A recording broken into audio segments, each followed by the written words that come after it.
Your mentality is heavily linked to your reality. And the fact that most people have such weak mindsets comes from the fact that they have a weak life, a weak body, a weak social circle, a weak network, a weak bank account, a weak relationship, and then their mind is weak. Well, of course.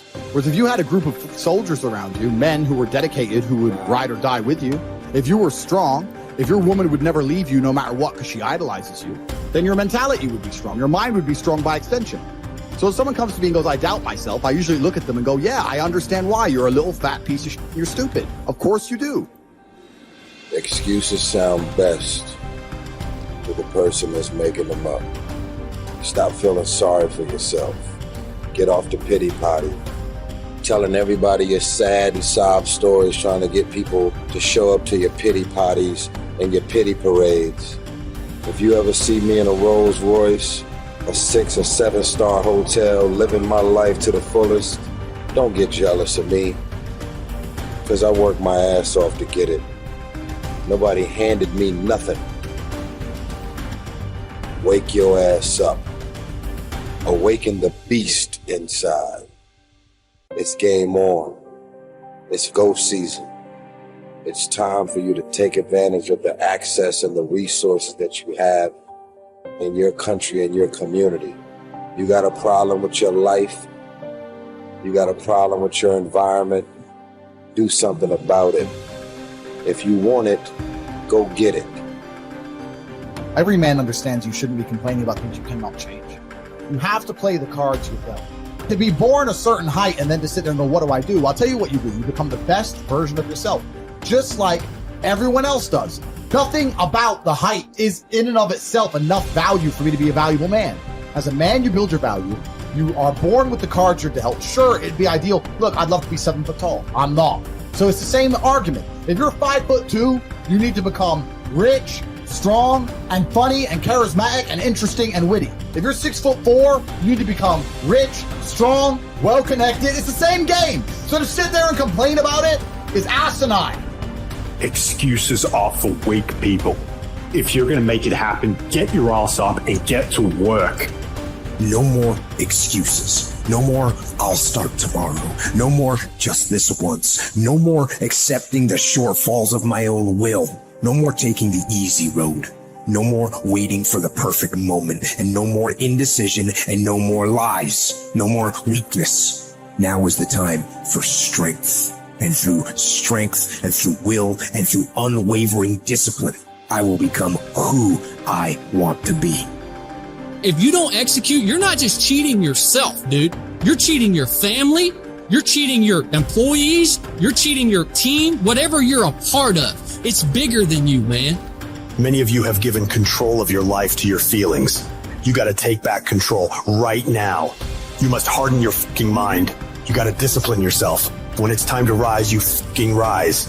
When it's time to work, you fucking work. You have to just work. At some point you have to bite the bullet and just work. Working harder is never going to not help. No matter what scenario you're in, working harder is never going to not help you. And it's amazing that I give different versions of the same answer for 99% of the questions I'm asked. Work harder. If you have a problem, whether you're broke, whether you're out of shape, whether your friend dies, whether your girl leaves you, whether you're depressed, whatever it is, working harder is almost always the answer. So you know what you need to do.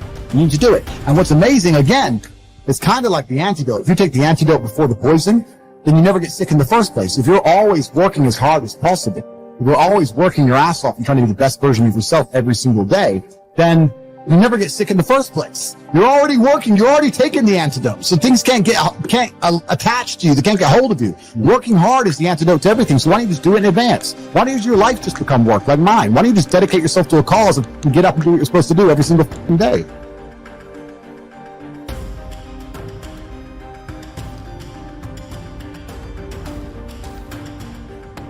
I want to talk to you today because I hope that of all the talks that happen here, you forget about me, but that this changes your life. And I want to remind you of something as I begin today, that you were born to do something great with your life, that you're extraordinary. Listen to me, that you're enough, that you're special, that you're favored, that you're chosen, regardless of where you come from, regardless of what you've been carrying with you. Some of you come in here today, and you know what?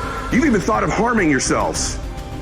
Maybe you're even proud of the fact you haven't killed yourself. But every day, some of us are killing ourselves with the shame we carry from something we've done, some humiliation, some fear. We put this gun to our head every day that tells us we're not enough. We're not strong enough, pretty enough, smart enough, favored enough, that we're doomed. And we carry these guns in our head every day that shame us, that take our confidence from us, that steal our joy. It's like a knife. You don't have to kill yourself because you do it every day. You do it over and over and over again, and there's a better way forward. You can put those things down in your life. You could decide today that you were born to do something great. You could set aside this weapon that you keep using against yourself to hold you back from your joy, from your passion, from your achievement, from all the goodies in life. You could decide today, just intentionally, to set this weapon down, whatever it is. Something from your childhood, a divorce, a business failure, something you're just not proud of that you've done. Set it down. Stop using it as a weapon against yourself and realize that happened for you and not to you. I'll prove it to you. I'm a big believer in fake it till you make it. I don't want you seeing, people say, well, social media is so full of like these fake lives. People have always lived fake lives. I was living a fake life way before social media came along. In fact, when I became an entrepreneur, I wanted to be somebody so bad. I wanted to be rich so bad. I thought, if I don't look successful, no one's going to listen to me.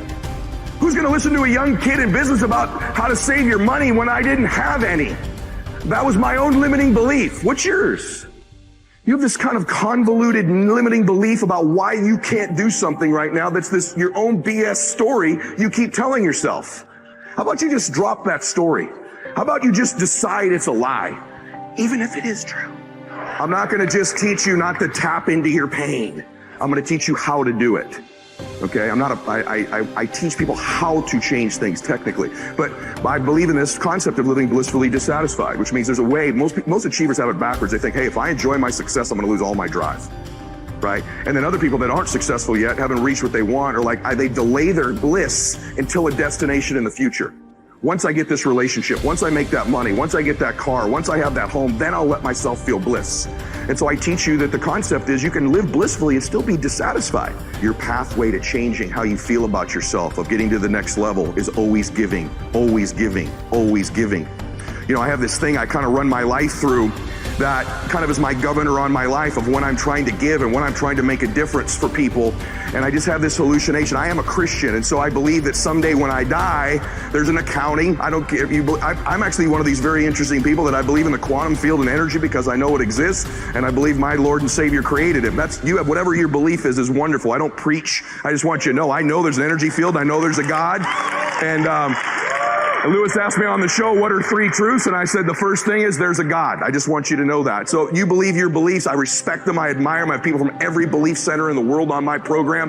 But I just want to say to you, this is my prism I live my life through. It governs my decision making. And I make mistakes all the time. One of the cool things about being a Christian is I'm saved by the grace of God because I know I'm going to sin. That's one of the cool things about my particular faith. But the point that I want to make, because I sin all the time. I make mistakes all the time. I've already used profanity, I think, 4 times in this talk. So I know for sure I've messed some mistakes. But let me tell you how I govern my life. I believe at the end of my life there's an accounting. And I'm going to sit in front of my Lord, and I want him to say, well done, good and faithful servant. But having said that, no matter what your beliefs are, I think that I actually get to meet somebody interesting. Maybe you don't believe in anything faith-based, but I bet you believe there's a recording going on in your life. Someone's paying attention. Someone's going to tell the story of your life. Maybe your great-granddaughter will carry the legacy of your life and what you've done, but someone's paying attention to what you're doing here. You've always had that sense. You've always known your life mattered. You've always known since you were a little girl that there's something special you're supposed to be doing. And that anxiety, that fear you have is maybe you're not doing it. In life, our first job is this: to divide and distinguish things into 2 categories. Externals I cannot control, but the choice I make with regard to them I do control. Where will I find good and bad? In me, in my choices. Negative visualization, in other words, teaches us to embrace whatever life we happen to be living and to extract every bit of delight we can from it. But it simultaneously teaches us to prepare ourselves for changes that will deprive us of the things that delight us. It teaches us, in other words, to enjoy what we have without clinging to it. Over the years, I have come to realize that the greatest trap in our life is not success, popularity, or power, but self-rejection. Success, popularity, and power can indeed present a great temptation, but their seductive quality often comes from the way they are part of the much larger temptation to self-rejection. When we have come to believe in the voices that call us worthless and unlovable, then success, popularity, and power are easily perceived as attractive solutions. The real trap, however, is self-rejection. As soon as someone accuses me or criticizes me, as soon as I'm rejected, left alone, or abandoned, I find myself thinking, well, that proves once again that I am a nobody. My dark side says, I am no good. I deserve to be pushed aside, forgotten, rejected, and abandoned. Self-rejection is the greatest enemy of the spiritual life because it contradicts the sacred voice that calls us the beloved. Being the beloved constitutes the core truth of our existence. Life is neither a glorious highlight reel nor a monstrous tragedy. Every day is a good day to live and a good day to die. Every day is also an apt time to learn and express joy and love for the entire natural world. Each day is an apt time to make contact with other people and express empathy for the entire world. Each day is perfect to accept with indifference all aspects of being.